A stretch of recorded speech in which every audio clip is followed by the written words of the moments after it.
Bienvenue dans Stéroïdes, le podcast qui fait l'exégèse des gros bras. Avec Stéphane Moïsakis et Arnaud Bordas. Bienvenue dans ce nouvel épisode de Stéroïdes the Podcast. Cette semaine, nous allons parler d'un film que nous aimons beaucoup, toi et moi, Arnaud, parce que je suis avec mon ami Arnaud Bordas. Et ce film, c'est Avif, The Brave One en anglais, de Neil Jordan, avec Jodie Foster, et c'est une production Joel Silver. Alors, un casting assez hétéroclite, n'est-ce pas ? Puisque, en fait, c'est un vigilante movie, qui ne s'excuse pas d'être un vigilante movie, c'est ça le plus hallucinant, quoi. Et bon, sur ce casting-là de Joel Silver, ça peut sembler cohérent de le voir produire un film comme ça, mais Jordan, déjà le voir réaliser, c'est déjà un peu plus étonnant. Et alors Jodie Foster dans ce rôle-là, et un rôle à la Charles Bronson, c'est encore plus étonnant, je trouve. Et c'est un film qui est sorti en 2007, qui est un petit peu oublié aujourd'hui, et on voulait un petit peu le réhabiliter, n'est-ce pas ? Tout à fait. Ouais, c'est un film. C'est vrai que si on vend le truc sur le concept, ça peut même prêter à sourire, quoi. Hein, dire, tu fais un film avec Jodie Foster en Charles Bronson, quoi. C'est pas ce qui te vient allié quand tu parles de ce genre d'univers et de vigilante movie, tout ça. C'est Jodie Foster, c'est pas le premier nom qui vient à l'esprit immédiatement. Mais c'est vrai qu'après c'est comme tu le disais, c'est un film produit par Joel Silver. C'est un film qui était vraiment conçu autour de sa star. Hein. C'était vraiment, je crois même que Jodie Foster elle a touché son plus gros cachet pour ce film, hein, 15 millions de dollars, ça paraît énorme. Alors que le film a été un bide. Hein. Oui, le film n'a pas bien marché, hein, clairement. Hein. Je crois que ça n'a pas dépassé la trentaine de millions de dollars de recettes aux États-Unis. Donc voilà, quand je viens de citer le cachet de Jodie Foster, on se fait à peu près une idée. Mais oui, à la base, c'était un film qui était basé sur ce concept-là. On va faire un vigilante movie au féminin, quoi. Et donc, comme Jodie Foster, qui était à l'époque une des plus grosses actrices, son nom s'est imposé rapidement, bien que je crois qu'ils ont considéré plus d'autres actrices avant. Mais en tout cas, voilà, c'est vrai qui peut paraître étonnant sur un projet pareil, c'est parce que Joel Silver, ça l'est nettement moins, hein, bien sûr. Mais c'est clairement Neil Jordan. Bien qu'après, Neil Jordan, c'est un réalisateur atypique, hein, réalisateur anglais, enfin irlandais même. Et qui a touché un peu à tous les genres. Hein. Complètement, il a fait du fantastique avec Entretien avec un vampire, mais ça c'est un de ses films les plus connus. Il a fait des drames, hein, qu'il a tourné en Irlande justement, The Butcher Boy, ce genre de choses. Mais The Crying Game, hein, The Crying Game, célèbre, voilà aussi quoi. Donc en fait il fait un peu de tout quoi. Il touche à tout, c'est vrai. Ouais. D'ailleurs même juste après ça, je pense que c'était dicté un petit peu par l'échec de The Brave One, mais qui était quand même un gros film hollywoodien, tu vois, pour lui en tout cas.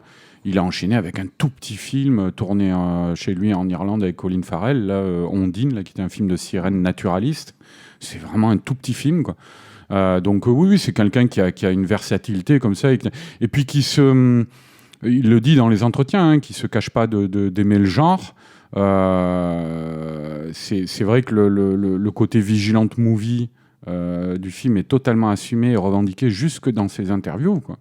Ce qui n'est pas forcément le cas. Moi, je me rappelle d'un film que j'aime beaucoup de Jacques Audiard, qui est Dipan, qui avait eu la Palme d'Or à Cannes. C'est un vigilante movie. Bon, à la Audiard, hein, chaque mot compte, quoi. Mais c'est un vigilante movie et qui va jusqu'au bout de ça, qui ne s'en excuse pas, le film. Mais par contre, Audiard, en interview, disait « Oh, moi, les vigilante movies, je trouve que c'est des trucs un peu d'abrutis. » Donc, voilà. Neil Jordan, lui, il a quand même une aura un petit peu de réalisateur-auteur aussi, quoi, tu vois, mais... Il avait aucun problème à traiter ça, quoi, et ça se voit d'ailleurs dans le film. Alors, je sais pas, on va en parler, on va peut-être pitcher un peu le film vite fait. De toute façon, on va spoiler. Les gens savent que quand on enregistre un podcast, quand c'est nous, en général, on spoil. Hein, donc, il vaut mieux avoir vu le film, voilà. Mais ouais, bon. Puis le film date maintenant quand même de 2007, donc. Et il est facilement trouvable. Hein, il y a un Blu-ray français, voilà. Malgré que le film n'ait pas super bien marché, on peut arriver à le trouver. Donc, le pitch, c'est tout simple. Vas-y, pitch le film, Arnaud. Ouais, c'est tout simple, 3 minutes 30. Mais ça va aller vite, Stéphane, tu vas voir. Efficacité, Alors, Erika Bain, donc, qui est une animatrice de radio new-yorkaise. C'est un film qui se passe à New York, hein, vraiment, et c'est comme Death Wish d'ailleurs, comme Un justicier en ville. C'est quand même un élément important du film. Et c'est une animatrice donc de radio new-yorkaise, un petit peu intello, qui se balade dans la ville, qui enregistre des sons et qui les diffuse dans son émission, tout ça, qui essaie de donner une sorte de portrait en coupe de sa ville, comme ça. Et un jour, en se baladant dans Central Park avec son amoureux, ils sont accostés par des voyous. Et le gars, lui, va y laisser la vie, quoi. Ils sont tabassés tous les deux. La scène est assez violente. Hein. C'est filmé. Ouais, c'est filmé, effectivement, l'agression. Et donc, après ça, Jodie Foster, elle sort du coma. Mais elle a comment on appelle ça là, un trouble post-traumatique, voilà, merci. Et elle va digérer ça peu à peu, mais en même temps va naître chez elle l'envie de faire payer les gens qui ont fait ça, et puis de manière générale, c'est beaucoup plus comme un vigilant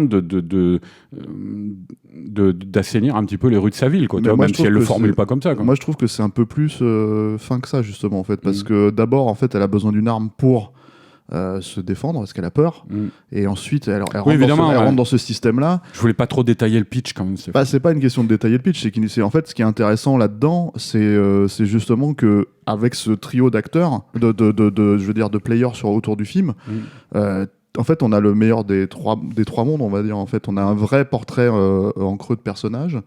On a un réalisateur qui fait un vrai drame, et en même temps un producteur qui dit oui, mais on fait aussi un film de vigilante. Donc en fait, les trois films, il y a plus ou moins 3 films en un, et c'est ce qui fait, moi, je pense, la grosse qualité du film et ce qui vend finalement. Moi, je suis pas d'accord avec toi sur le fait que dans l'absolu, ça pouvait paraître saugrenu, en fait, d'avoir Jodie Foster dans un rôle comme ça, parce que elle peut avoir une aura de... Non, mais j'ai pas dit que c'était saugrenu. J'ai dit, quand tu résumes le truc qu'ont dû faire des producteurs, tu vois, quoi, je pense, quand le projet était en discussion, c'est-à-dire Jodie Foster en Charles Bronson, ça peut prêter à sourire, je dis, tu vois, c'est ça.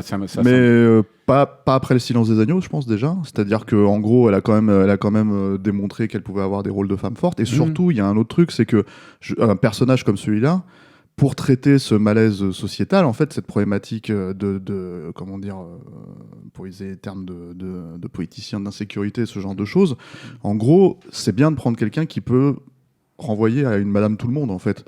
Et du coup, c'est aussi l'un des gros atouts, je trouve, du film, même si, bon, Jodie Foster, c'est une star et on la connaît.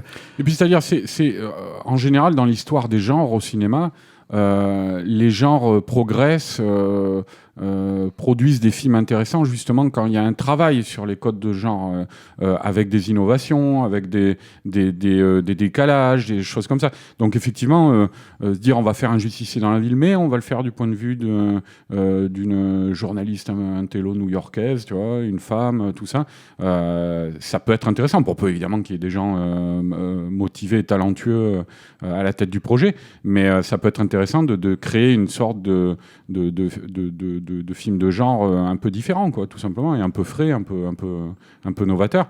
Et là, c'est le cas, quoi, parce que c'est vrai. Tu parlais du Silence des agneaux. C'est vrai que ce qui est assez payant, je trouve, dans le film, c'est la manière dont le film joue aussi avec l'image de Jodie Foster, parce qu'il y a une scène dedans, par exemple, où les policiers la mettent devant un miroir sans teint. Ouais. Pour regarder des suspects de son agression. Et il y a d'ailleurs le meurtrier qui est dans les suspects. Et cette scène, elle est super parce qu'en fait, il joue beaucoup sur les miroirs, justement. Neil Jordan, dans le film, sur les reflets, tout ça. Mais quand elle arrive, je ne sais pas si tu te souviens, dans la salle, elle a le miroir sans teint en face d'elle. Donc on voit les mecs au fond, derrière la vitre, alignés, les suspects. Et dans le reflet de la vitre, il y a tous les flics, il y a 4 ou 5 flics qui sont derrière elle, assez grands, baraqués, qui l'encadrent. Et elle est toute seule comme ça, un troupeau de mecs devant elle, un troupeau de mecs derrière elle. Et en fait, ça fait penser à cette scène de l'ascenseur au début du Seigneur des Anneaux. Ouais, du Silence des Agneaux, pardon.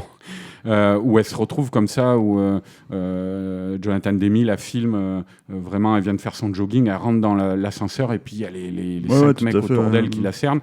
Et voilà, c'est une manière aussi de il n'hésite pas à le montrer, ça, la fragilité du personnage, mais en même temps, en jouant avec l'image de Jodie Foster qu'on connaît, notamment celle du Silence des Agneaux, il prépare la réaction et le sursaut de puissance du personnage, quoi. Et puis j'allais dire, en fait, après, il y a des films qui sont moins... Alors, ça paraît peut-être moins évident parce qu'on ne pense pas automatiquement à elle, même si elle est présente dans le film et c'est un enjeu. Hein. Mais là, en fait, dans sa carrière, elle a quand même quelques films en fait, qui se rattachent au sujet, aux thématiques qui sont... On pense à Taxi Driver. Taxi Driver, dont elle est l'enjeu, hein, littéral. T'as même une Taxi scène Driver. où elle va sauver une pute en étant, elle, le vigilante, donc. Ouais. Et elle prend la place de De Niro et la nana voilà. prend sa place dans...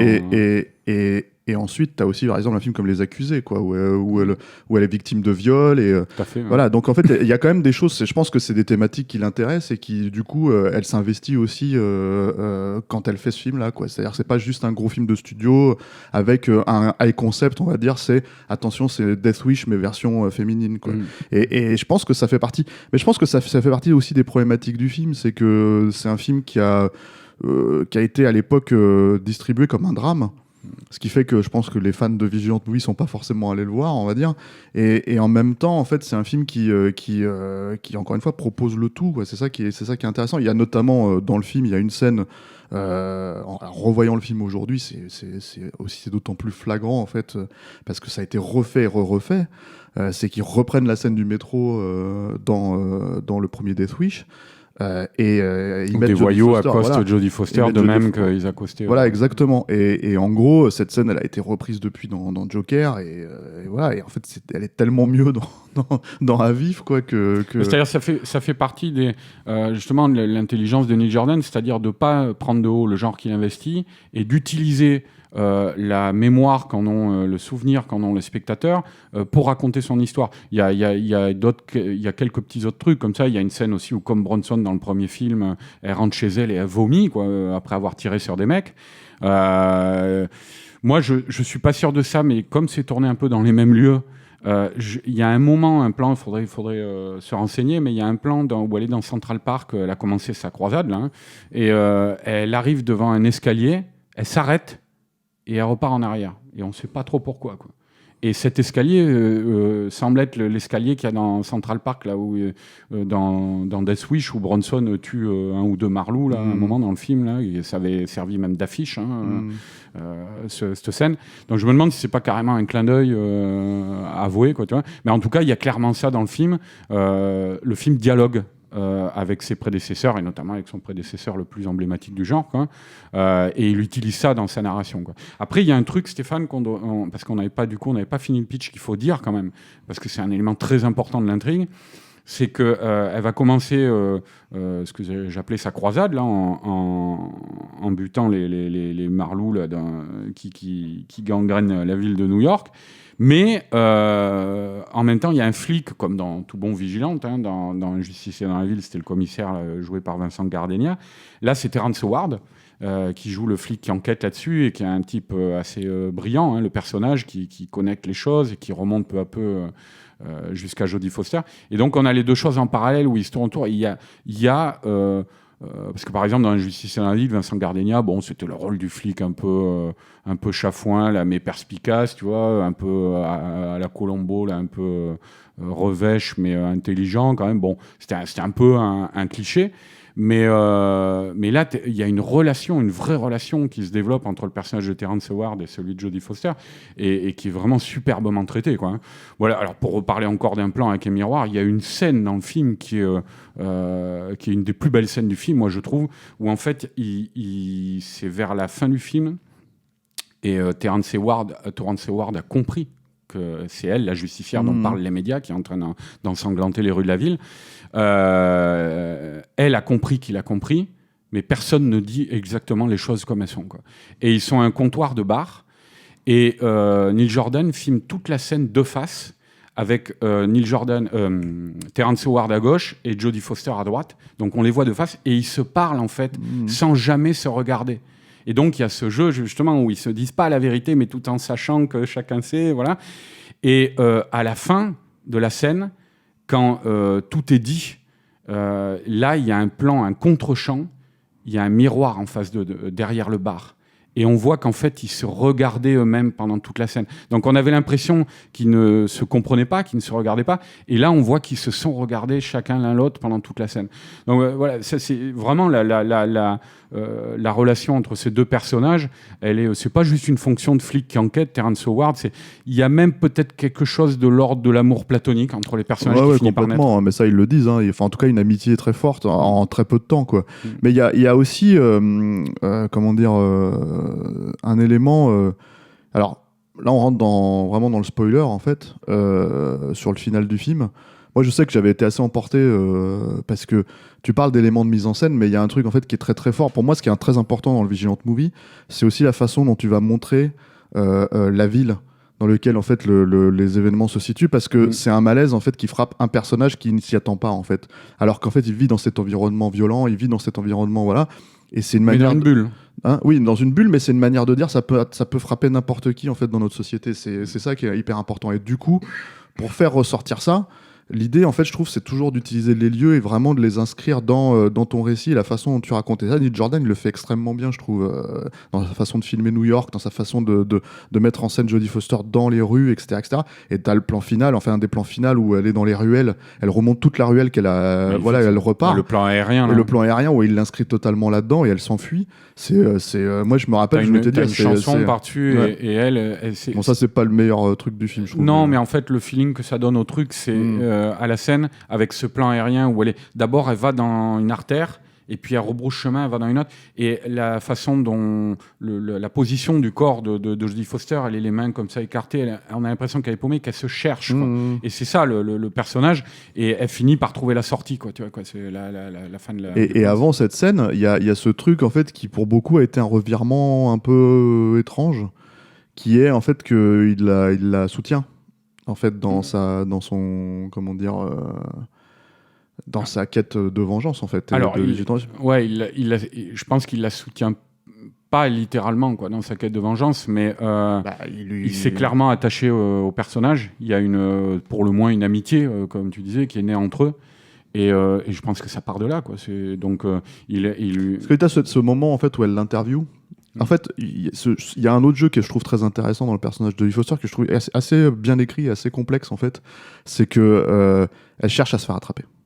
De tout le film en fait. C'est-à-dire qu'il y a vraiment... Elle va carrément chez les flics à un moment pour se dénoncer. Puis, elle n'y arrive pas, quoi. Ouais. Elle aborde le truc, quoi. Et en fait, elle cherche à se faire attraper.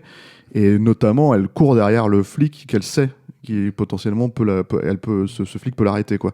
Donc c'est lui, c'est Terrence Howard. Et en fait, en gros, tu as ce moment où elle lui demande une interview. Il finit par accepter. Et il y a ce passage très bref où en gros, il fourche en fait. Il dit voilà, je peux pas...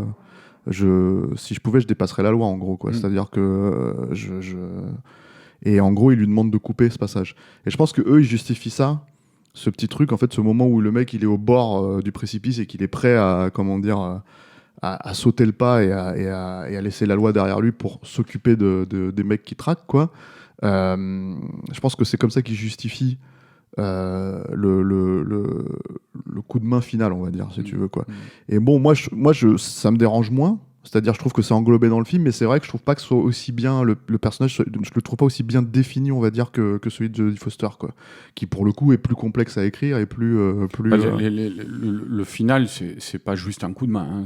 C'est carrément il se substitue à elle, quoi. Bah oui, mais c'est ce que je dis, tu vois. Donc le truc, c'est que c'est moins bien amené, je trouve, en fait, que encore une fois, alors on suit beaucoup moins ce personnage, hein, honnêtement, que celui de Jodie Foster, quoi. Mais voilà. Et il y a un autre truc que j'aime bien aussi. Parce qu'on a tendance à... En fait, le problème du Vigilant Movie, c'est que souvent, à part 2-3 grands classiques, en gros, on a tendance à comparer ça au film de Bronson dans les années 80, pour le coup. C'est-à-dire vraiment les canons, les trucs comme ça, et tous les trucs qui s'en sont suivis, quoi. Et en fait... ça va, Arnaud ? Oui, ouais. Petite toux. Rien de grave, ne vous inquiétez pas. Tu as un petit cachou. Non, bon. On a tendance à considérer que le Vigilant Movie, c'est un truc de gros veau, quoi. Tu vois, tu parlais d'Audiard tout à l'heure qui considère ça comme pincettes. Voilà, c'est ça. Alors que en gros, justement, en fait, il y a moyen de vraiment sonder l'âme humaine avec ce genre-là, qui est effectivement un genre d'exploitation, hein, voilà. Et le film le fait, moi, je trouve, assez admirablement bien. Et je sais plus ce que je voulais dire, putain. Non, bah, c'est-à-dire, ouais, il y a moyen de faire des drames avec ça et enfin, je veux dire, Scorsese l'a fait avec Oui. avec Taxi Driver, tu vois, c'était parce que c'est quand même aussi un film de vigilante. C'est totalement un film de vigilante, mais alors justement, le truc, c'est que c'est pas du tout perçu comme tel. Bah, c'est vraiment avec la sensibilité des auteurs, tu vois, c'est-à-dire de Scorsese et de Paul Schrader, quoi, le scénariste. Mais c'en est un. On peut pas dire le contraire, tu vois. Mais moi, je parlais de Deepan tout à l'heure, c'est pour ça que c'est clairement avec sa sensibilité. Puis avant le final, il y a quand même de longs passages à la Audiard, très social, et qui paye dans le film, je trouve, d'observation du milieu social, tout ça. Mais les 20 dernières minutes, c'est du vigilante movie. Moi, autant à l'oral, enfin, dans les médias, il se pince un peu le nez, autant je trouve que dans le film, il y va. Oui, quoi, oui. voilà, donc, Et après, je pense que lui, il suit son récit aussi, quoi. Mais en fait, le truc, c'est justement, c'est ce que j'allais dire sur The Brave One, sur Avif. Ce qui est très intéressant, c'est que en montrant en fait que le personnage de Jodie Foster passe à l'action, y compris dans des situations qui ne sont pas censées la concerner, pour le coup, tu vois, si tu veux. C'est-à-dire que c'est ce qu'il y a de plus intéressant dans le Vigilante, c'est quand c'est pas un film de vengeance pure et dure. C'est-à-dire qu'en gros, on ne traque pas uniquement les personnes qui ont commis le crime initial, quoi, qui a lancé le récit. Mais en fait, on va vraiment chercher ceux qui gangrènent la société, quoi. Et t'as une scène, justement, où elle voit un chauffeur de voiture, alors comme ça, qui a une prostituée derrière sa voiture. Et les actions de Jodie Foster créent aussi, c'est-à-dire elle sauve la nana, mais en fait, ces actions créent une situation qui l'immobilise et qui manque de la tuer aussi, quoi. Et ça, c'est un des trucs que j'ai bien aimé aussi, c'est-à-dire que c'est l'idée que tu peux pas impunément, en fait, prendre ton flingue, descendre dans la rue, buter quelqu'un ou essayer de buter quelqu'un, et en fait sans qu'il y ait des conséquences, y compris pour les gens que tu essayes de sauver, quoi. Et ça, je trouve ça hyper bien amené aussi dans le récit, quoi. C'est-à-dire que ça traite toutes ces facettes, en fait, je trouve. C'est ça qui est intéressant. Et c'est d'autant plus dommage, justement, que le film ne soit pas plus apprécié pour ces valeurs-là, quoi. Ouais, et puis mais ça c'est l'intelligence narrative de Neil Jordan aussi, mais tu parlais de cette prostituée, il y a une très belle scène aussi à l'hôpital où en fait elle est convalescente là après la fusillade qu'il y a eu, quoi. Et Terrence Howard, qui soupçonne déjà Jodie Foster d'être la justicière, doit aller la voir à l'hôpital, la prostituée, pour la questionner. Et il emmène Jodie Foster avec elle, comme elle essaie de l'interviewer, il lui dit bah, venez avec moi. Et en fait, dans cette scène, il y a un jeu de regard entre lui, ce qu'il espère, Terrence Howard, c'est que la prostituée va reconnaître Jodie Foster et dire c'est elle. Et la prostituée regarde Jodie Foster et ne dit strictement rien. Mais elle la reconnaît. Donc il y a souvent des jeux comme ça dans le film de non-dit où le spectateur est impliqué. Parce que. C'est une prostituée, c'est pas tout à fait une prostituée, c'est fait droguer pour c'est-à-dire le mec l'a mis là, tu vois. Je crois que c'est une prostituée. Non, je crois qu'il a vraiment pris une jeune, en fait, il l'a droguée et puis il lui fait faire des passes, quoi. Mais c'est c'est pas un choix. Oui, ça part à elle. Oui, c'est ça que je veux dire. Ouais, ok. Mais ce qui est intéressant aussi, c'est vrai que c'est la gradation des actes du personnage. C'est-à-dire, le premier meurtre, par exemple, c'est dans une épicerie où en fait il y a un type qui rentre, qui bute l'épicière. Et elle se cache d'abord, quoi. C'est-à-dire elle a peur, quoi. Elle a le flingue sur elle, mais elle se cache, quoi. Et en fait, quand elle commence à être menacée, que le gars remonte les rayonnages de l'épicerie, là, elle finit par le tirer, en plus à travers un rayon, tu vois, elle écarte les boîtes, elle le tire comme ça, quoi.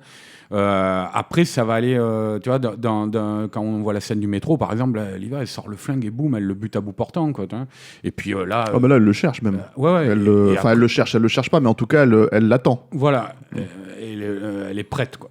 Et après, la prostituée, là, mais avec la prostituée, c'est carrément, il y a un stratagème, tu vois, elle monte dans la voiture pour provoquer la prostituée, donc qui n'en est pas vraiment une, comme tu disais, mais pour provoquer le gars qui l'a prise dans sa bagnole, tu vois.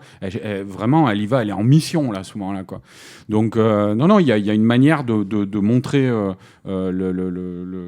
l'accession du personnage à la violence, quoi, qui est bien pensée, quoi, qui est montrée... Qui est bien pensée, puis qui, en fait, je pense, encore une fois, est possible à partir du moment où tu as une actrice comme Jodie Foster dans le rôle qui va travailler, pas par son, comment dire, uniquement par son talent, mais aussi par sa volonté d'affiner, en fait, le récit à travers psychologique, en fait, c'est la psychologie du récit, quoi. C'est vraiment, alors, vu le cachet qu'elle a touché, elle avait le projet était sur ses épaules, vraiment, quoi, tu vois, ils l'ont vendu là-dessus. Elle pouvait prétendre avoir son avis, quand même, sur le film. Par exemple, c'est elle qui, à la base, dans le scénario, c'était je sais plus quels sont les scénaristes, hein, mais je crois que c'est des scénaristes de série B ou de série télé à la base, quoi. Mais ça, j'ai envie de dire que en fait, c'est une des éventuelles problématiques du film, c'est-à-dire que en gros, quand tu regardes le film en tant que tel, Oui, Roderick Taylor et Bruce A. Taylor, c'est un fils et son père, Ouais. et, qui ont tous les deux travaillé dans le domaine de la série télé commerciale dans les années 80, 90. c'est-à-dire qu'il y a des petits trucs de récit, c'est-à-dire il y a des petits trucs de verrouillage de scène où par exemple le personnage de Terrence Howard comprend que Jodie Foster l'appelle avec un téléphone portable et qu'il entend le bip d'un ascenseur et il comprend que c'est le même bip d'ascenseur. C'est un peu téléphoné, tu vois. Mais en plus, c'est des trucs où tu te dis, c'est des verrouillages, on n'en a pas besoin, on s'en fout. Parce qu'on sait que le personnage a déjà compris à ce moment-là, quoi. Mais tu sens qu'ils les ont gardés au cas où, comment dire, c'est des petits tropes de genre, à en ce fait. moment-là, Terrence Howard, il n'a pas encore... Je pense que si. Le truc de l'ascenseur, il va aller sur place et comprendre du coup le truc, et c'est ça qui le fait vraiment démarrer sur Jodie Mais Foster. surtout, le truc, si tu veux, c'est que ce que j'allais dire par rapport à tout ça, c'est que t'as ce truc où je pense, elle l'affine. Tu vois, c'est la psychologie du récit, de son personnage. Et c'est ce qui permet aussi, je pense, de faire en sorte que ces scènes-là, elles ressortent de mieux. Tu vois, c'est-à-dire que quand tu fais une référence à la scène du métro dans Death Wish, le personnage, par exemple, de Bronson, il est extrêmement monolithique de tout le récit, en fait. C'est-à-dire que il devient littéralement bon, c'est le jeu général de Bronson, hein, de manière générale, mais ce que je veux dire, c'est qu'en fait, le film joue très très bien avec ça, parce que c'est quelqu'un, en fait, qui s'est enfermé dans sa quête. Et là, l'idée, en fait, si tu veux, c'est que ce que je trouve hyper bien fait dans The Brave One, c'est que, justement, t'as une avancée vis-à-vis du personnage, mais aussi, il n'y a pas d'excuse.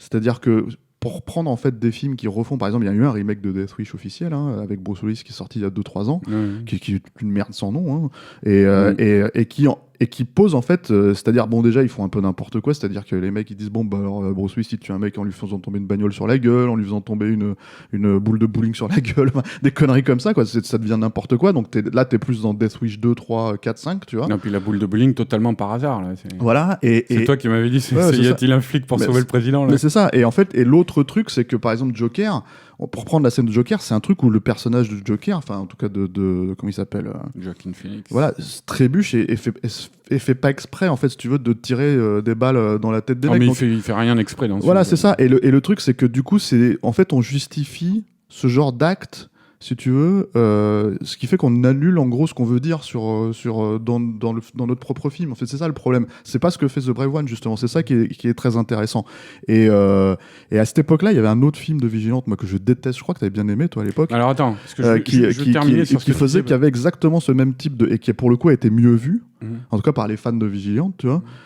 Qui était le film de James Wan, là. Ah oui, Death Sentence. Death Sentence, Ouais. c'est Vengeance. Ouais, bon, comment c'est en français, ça?